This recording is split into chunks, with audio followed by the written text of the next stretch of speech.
حضرت علی رضی اللہ تعالیٰ عنہ نے فرمایا، اپنی خوشیوں کی حفاظت کرو، سب کو سب کچھ مت بتاؤ، نظر سچ میں ہوتی ہے اور یہ بہت بری ہوتی ہے۔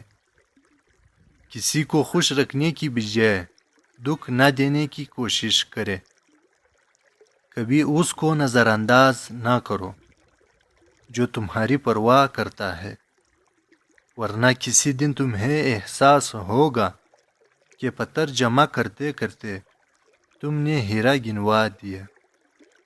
دوسروں کے غلام نہ بنو جبکہ اللہ نے تمہیں آزاد پیدا کیا ہے۔ تمہارا اپنا وہ ہے جو کسی اور کے لیے تمہیں نظر انداز نہ کرے۔ جب تمہیں ذکر الہی سن کر اچھا لگنے لگے تو جان لو کہ اللہ کو تم سے اور تمہیں اللہ سے محبت ہو گئی ہے۔ ہزاروں لوگوں میں سے اس ایک کو عزیز رکھو جو تمہاری غیر موجودگی میں بھی تمہاری عزت پر کوئی داغ برداشت نہ کرے۔ زیادہ بولنے سے پرہیز کرے، کیونکہ اس سے عقل کی روشنی بند پڑ جاتی ہے، اور کم بولنا عقل مندی کی نشانی ہے۔ دھوکہ دینے کے ہزار طریقے ہیں، لیکن سب سے گھٹیا طریقہ محبت اور ہمدردی کا دکھاوا ہے۔ جب کوئی امید نہ ہو تو اور زیادہ اللہ سے مانگو، کیونکہ معجزے اللہ کی شان ہے۔ ہمیشہ یاد رکھے، جتنی اچھی نماز اتنی اچھی زندگی، اتنی ہی اچھی آخرت۔ توبہ کرنے والوں کے ساتھ بیٹھا کرو، کیونکہ وہ لوگ نرم دل ہوتے ہیں۔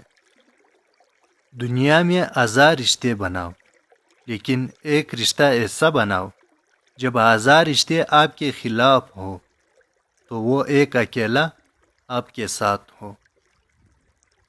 اللہ نے سجدے میں بے چین دلوں کی شفا رکھی ہے۔ وہ نصیب بدل بھی سکتا ہے، تم دعا تو کرو۔ وہ تقدیر پلٹ بھی سکتا ہے، تم یقین تو کرو۔ ہر حال میں اللہ کا شکر ادا کیا کرے۔ قرآن پاک بھی الحمدللہ سے شروع ہوتا ہے۔ وہ انسان کبھی نہیں ہار سکتا جس کی امید اللہ تعالیٰ سے ہو۔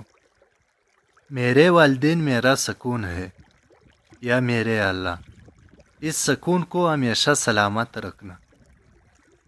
زندگی کے ضروری ترین کاموں کے درمیان بھی موت آ سکتی ہے، اس لیے نماز کبھی نہ چھوڑنا۔